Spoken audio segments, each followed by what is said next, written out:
to Hampton. Hampton fumbles the ball. The Giants recover for a touchdown. Well, hello. Thank you so much for taking time out of your day to check out this video. And welcome to the Gridiron. And I want to do a little mock draft now on all the Giants picks. The video I did yesterday, I just went over picks 1 through 11, first round. Obviously, I stopped to pick 11, which was the Giants. And I got Rashawn Slater, the plug-and-play, I'm not going to say maybe tackle, but guard for Northwestern. That way we can help Daniel Jones stay upright and help replace Kevin Zeitler, who we lost, who was pretty much our best offensive lineman last year. So we got Rashawn Slater, pick 11 for the Giants. Now we go to round number 2, pick 42. Now I tried to be, as fair as possible. I mean, because you pick second round, it's like, oh, it's guy's got to be good and this, that, and that. There's some guys I wanted Christian Barmore from Alabama. Oh, he's so young and he's so good to help replace Dalvin Tomlinson. But it's like, he may not be there at 42. I mean, the Giants could maybe go out and get him, but that would be a little foolish, I think, considering we need could use a few good men this draft to help round out the team. So it's like, he's probably not going to be there. Or Xavier Collins, the linebacker from Tulsa, I love that guy. But it's like, he's probably not going to be there either. So I went with somebody I felt had a good chance of being there. And, Dave Gettleman did say we're going to do better with the edge rushers. So we went offense, first round, second round, pick 42. We're going with Joe Tryon, the edge from Washington. He's got the size, 6'5", 260 pounds. Didn't play this past year, but in 2019 he had 12.5 tackles for loss, and he had 8 sacks. He's inexperienced, right? He's only played in 25 games. So, he could use, obviously some experience. So, the more games he plays in, obviously the better he's going to get. He has a few deficiencies, as pretty much everybody does coming in the draft. But, one of them would be his inexperience. But another one would be he doesn't have a wide variety in his toolbox as far as, rush moves. A lot of times when you're in college and you're a superior athlete to pretty much everybody you play against, and you got one move and it works, a lot of times the guys just keep using it, especially if it keeps working. Well, it's not going to work in the pros. So he's going to need a bigger toolbox. He's going to need some more moves. Also, when he going up against coming from the outside, he doesn't always get a good bend, going around the corner, has a hard time getting down to, try to get around the tackles on the outside there. And sometimes, he tries to jump plays, so he can get suckered in, when a quarterback, maybe fakes the ball inside, he just shoots in and gets suckered in, a lot of it due to inexperience. But he plays hard. He's very versatile. He's got a motor. You see his videos. The guy doesn't stop. And he's very versatile. You can use him in a 4-3 or a 3-4, which for the Giants is huge. Versatility is huge.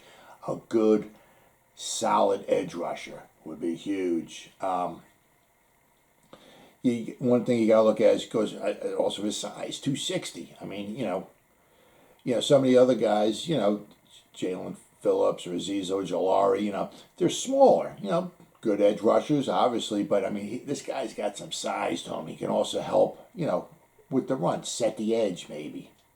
So the Giants get their edge rusher in the second round. Now, we got Carter Coughlin, we got Cam Brown, we got Joe Tryon,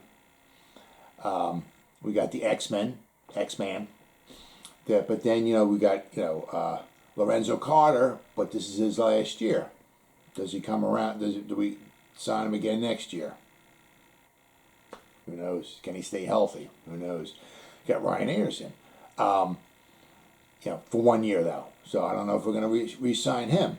So not only does this give us some quality at the edge rushing, but it gives us some depth because if we don't sign Lorenzo and Ryan Anderson doesn't come back, you got Cam Brown, Carter Coughlin, you got the X-Man, and you got Joe Tryon.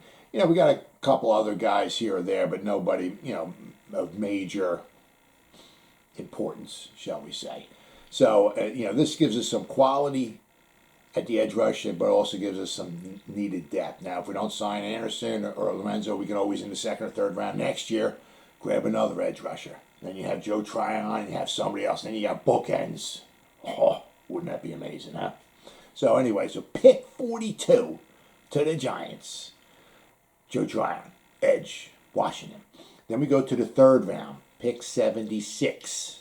All right, we got the edge. Now we go to the middle linebacker. Now we go to Jimin Davis, inside linebacker from Kentucky, 6'3", 235 pounds. Not the biggest person in the world, but he can cover tight ends. He can cover. When was the last time we heard somebody say that about a Giant linebacker? He can cover tight ends. Well, I wish somebody said that when we were playing the Cowboys and Jason Witten all those years. He can cover Jason Witten. Wouldn't that be lovely, huh? But he only has 11 starts, right? So he's a little inexperienced, but he's got great size, he's got length, he's got pursuit. Could use maybe add a few pounds. 235's not the beefiest, but 6'3", and he can cover. That would be huge. Now we got Reggie Ragland, but we only got him for a year. So if Jimin Davis came in there and split the reps with Reggie, got himself some more experience, got himself some playing time. If we don't sign Reggie again next year, you have Blake Martinez and Jimin Davis in the middle, and you got one of those two guys can actually cover a tight end. Wouldn't that be amazing, huh? Or maybe a running back coming out of the backfield. Wouldn't that be amazing? So that would add some quality to the middle. We got the edge. The only thing I'm not doing in this draft, which it's tough to get everybody, is really to replace a Dalvin Tomlinson. That's one thing I'm not doing in this draft because it's the first round we got Slater, then we got the edge, and we got a middle linebacker who can actually cover some tight ends, which is hugely important. If any of the guys that we bring in or brought in this year, are not up to par, like Shelton, if they're not up to par, we don't re-sign them. We can always try to get somebody maybe to replace Dalvin in next year's draft. The Giants do a very good job of picking defensive tackles in the second round. So if we need help on the defensive front, we can always pick a defensive tackle in the second round, maybe grab another edge rusher in the third round next year to add some more quality depth to the edge, and we'll have a nice solid defensive front there, and we'll have the middle linebackers, and then we have the cornerbacks and the safeties. We'll have a real good defense. So pick 76, third round, inside linebacker, Jimin Davis from Kentucky. Then we go to number 116. And I'm going to go, now this here is where, you got to start adding depth to our wide receiver position. And usually this is not wide receiver university when we start talking about Michigan. But I'm going to go, and once again, it was hard. I mean, a lot of, we're going the fourth round. And there's so many guys I've seen with grades, second, possibly third round pick. And I just tried to be as fair as possible. And this guy had, I think it was a third or fourth round. So there's a possibility he'll be there in the fourth round. I just tried to be as fair as possible, But if this guy's there, now, you got to remember another thing. Now, their quarterback play while this guy's been here in Michigan has not been phenomenal. But Nico Collins, wide receiver from Michigan, has had some nice numbers with some not so fantastic quarterbacks. Daniel Jones is a major step up from any quarterback he played with in college. I can promise you that. 2018, when he was a sophomore, he averaged 16.6 yards per catch. But he only caught 38 balls. But out of those 38, 6 of them were touchdowns. So almost 1 out of every 6 catches he had went for a touchdown. Very impressive. 2019, you have a junior, 19.7 yards per catch. 37 receptions, 7 touchdowns. So 1 out of every 5 catches went for a touchdown. Very impressive. He's 6'4", 215 pounds, ran a 4.5540. So he's not a blazer, but 4.55 is not bad. But 6'4", Nico Collins here, 6'4", Kenny Galladay out here, down the field. Danny Dimes just dropping them. That has some potential to it. Let me tell you, it's got some potential.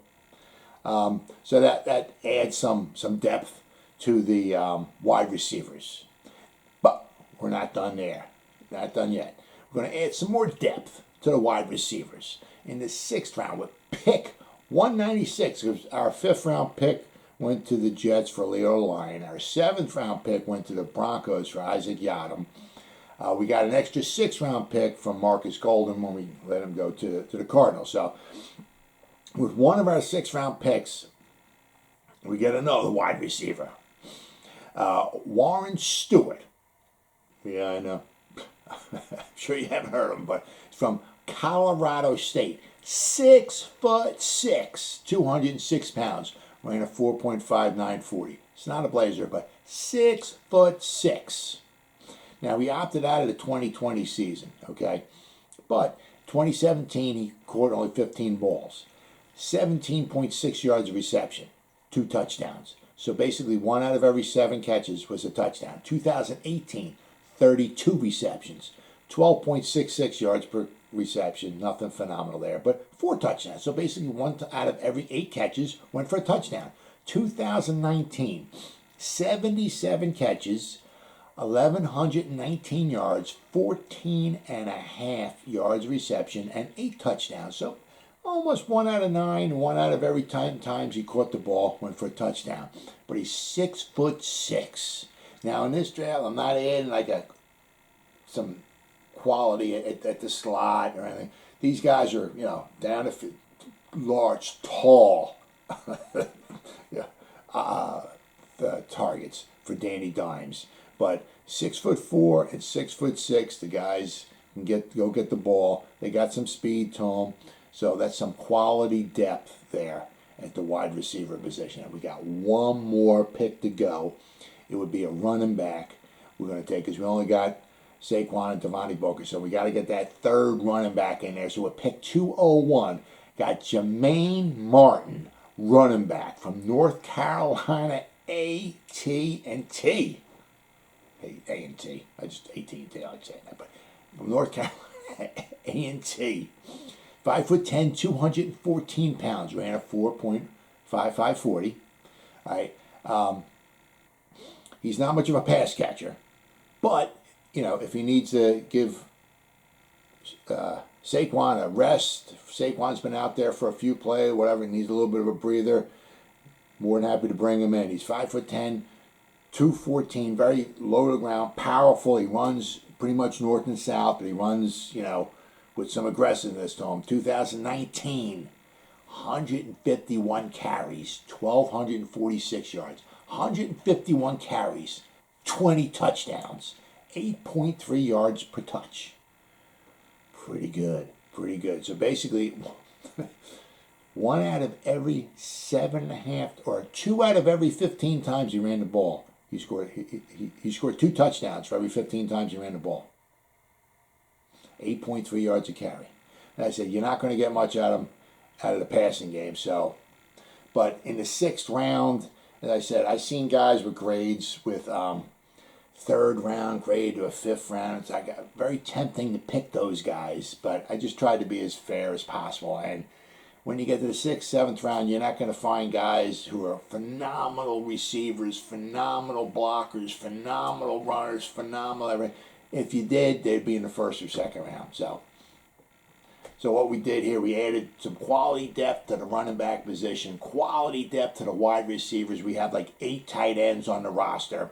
We add some quality depth to the offensive line. We got somebody who can go in there and take the place of Kevin Zeitler. We added some real good quality on the edge rusher, some good quality on the inside linebacker. Somebody can do some coverage. We didn't replace Dalvin Tomlinson.